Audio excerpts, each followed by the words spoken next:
আসসালামু আলাইকুম। এটাই কথা সাহিত্যিক হুমায়ুন আহমেদের নুহাশপল্লীর পুকুরঘাট। আমরা আজকে এসেছি নুহাশপল্লীতে। বাংলা সাহিত্যের কিংবদন্তি লেখক হুমায়ুন আহমেদের বাড়ি। ওনাকে কিংবদন্তি বললে অনেকের আবার গা জ্বলবে, বলা যায় জনপ্রিয় লেখক। এখনও বইমেলায় হুমায়ুন আহমেদের বই সবচেয়ে বেশি বিক্রি হয়, এই জন্য জনপ্রিয় লেখক বলা যায়। পুকুরঘাটে লেখা নয়ন তোমারে পাই না দেখিতে, রয়েছ নয়নে নয়নে, সুন্দর লেখা। এটাই দিঘি লীলাবতী, এই নামটি হুমায়ুন আহমেদের খুব প্রিয় ছিল। এই নামে তার একটা মেয়ের নামও লিখেছিল। লীলাবতীর মৃত্যু একটা বইও আছে, বইটা অনেক সুন্দর। বইটা পড়লে ভালো লাগে, বইটা সবাই পড়তে পারেন। বইয়ে আত্মা সম্পর্কে অনেক কথাও আছে যেগুলো ভালো। এখানে প্রাণীর ভাস্কর্য বানিয়েছেন যেগুলো ইসলামে হারাম। এই বিষয়গুলো অবশ্যই নিন্দনীয়। এসব ইহালিপনা হুমায়ুন আহমেদকে আজন্মকালের জন্য বিতর্ক করে রেখে গেছেন। ঔষধি গাছের সমাহার আছে এখানে। প্রাণীর ভাস্কর্যগুলো অনেক বড় বড়। এই রাক্ষসের হয়তো একটা মুখোশ, মৎস্যকন্যা, দেখতে সুন্দর, কিন্তু এটা তো সুন্দর না, আসলে অশ্লীল। এগুলো লেখককে গুনার ভাগিদার করে রেখে গেছে। আমাদের ময়মনসিংহের ভাষায় ব্যঙ্গের ছাতা এটাকে বলা হয়। ওখানে বানিয়ে রেখেছেন, কাছে থেকে দেখতে খুব সুন্দর দেখা যায়। ঔষধি গাছ, নাম না জানা। এটা একটা গাছ, একটা গাছ কিন্তু শত শত গাছের গোড়া।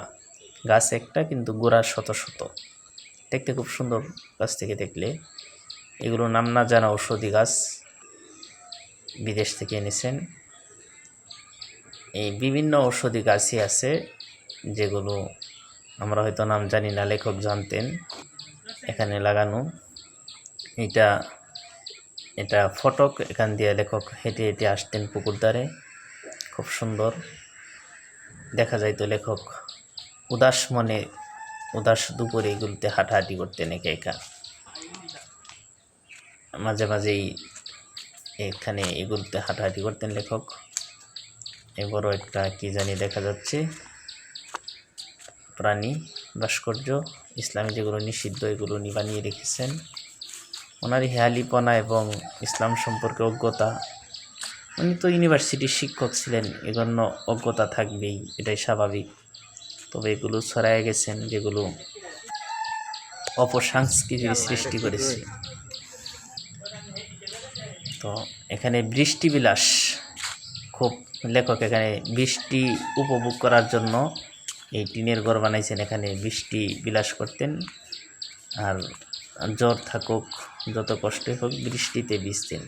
বলা হয় বাংলাদেশের ছেলেমেয়েদেরকে নাকি বৃষ্টিতে ভিজা শেখাইছে লেখক হুমায়ুন আহমেদ।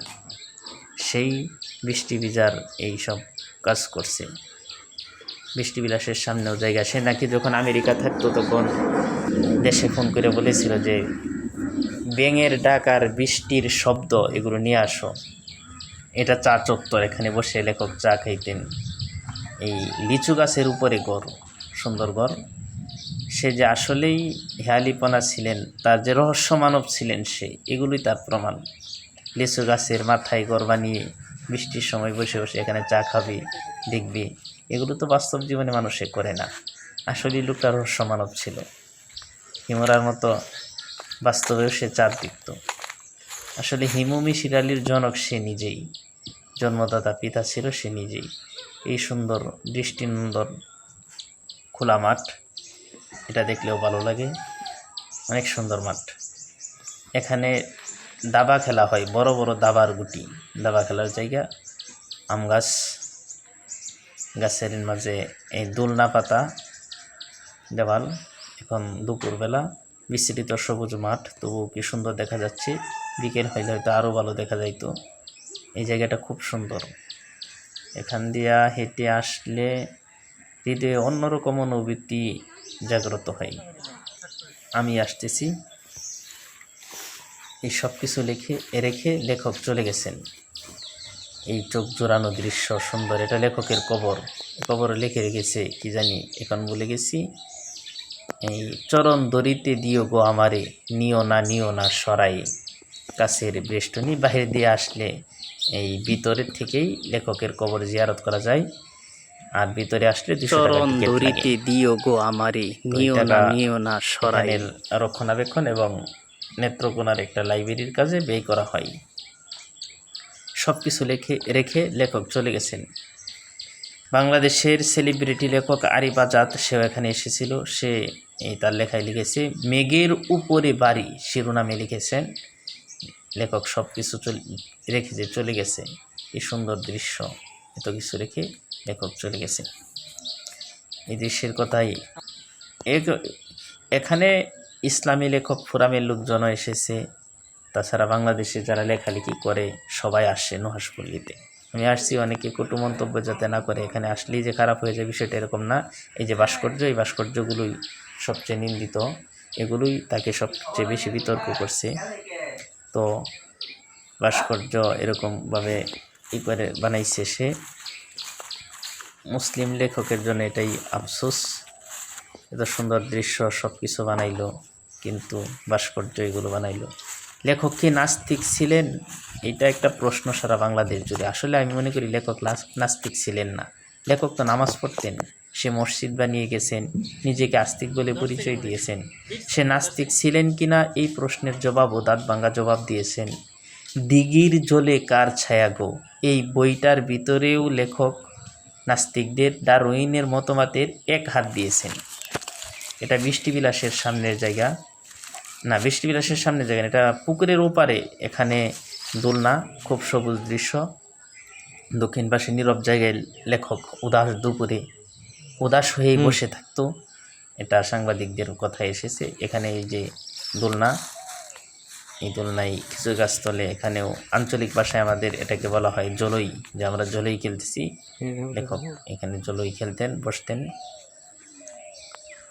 তো এই খেজুর গাছ, এটা চা চত্বর, আবার চা চত্বরে আমরা চলে এসেছি। তো বলতেছিলাম লেখক নাস্তিক ছিলেন কি না। তবে অজ্ঞতার কারণে লেখক, এই না জানার কারণে ইসলামের বিধিবিধান নিয়ে হাসি ঠাট্টা করেছেন, যা করলে ইমান নষ্ট হয়ে যায়, করা ঠিক না, উচিত না। কিন্তু উনি এটা করেছেন, এটা না জানার কারণে করেছেন। উনি যদি জানতেন তাহলে হয়তো করতেন না। আমি ওনার সব বই পড়েছি। একজন লেখকের 200-250 বই পড়ার পর লেখক সম্পর্কে জানার খুব একটা করতে থাকে না। এই সবগুলো বই পড়ে দেখেছি উনি এই নাস্তিক ছিলেন না। তবে উনি মূর্তি নিয়ে ভুলভাল যুক্তি দিয়েছেন, কিছু লেখা লিখেছেন। এটা ওনার জীবনের প্রথম এই তাত্ত্বিক লেখা। এর আগে এরকম লিখেছে না। নুহাশপল্লীর সামনে এখানে এই বাবুই পাখির বাসা, কুটির শিল্প, এগুলো এখানে আছে। সৌন্দর্যমণ্ডিত এখানে বিক্রি হয়। তো নাস্তিক ছিলেন কিনা এই ব্যাপারে কথাগুলো বলতে পারলাম না। অনেক কথা, আসলে উনি নাস্তিক ছিলেন না। নবীজির লেখা আত্মজীবনী লেখা শুরু করেছিলেন, শেষ করতে পারেননি, ওপারে চলে গেছেন। অনেকে বলেছেন উনি লেখা শেষ করলে ক্ষতি হতো ইসলামের। অনেকে বলছেন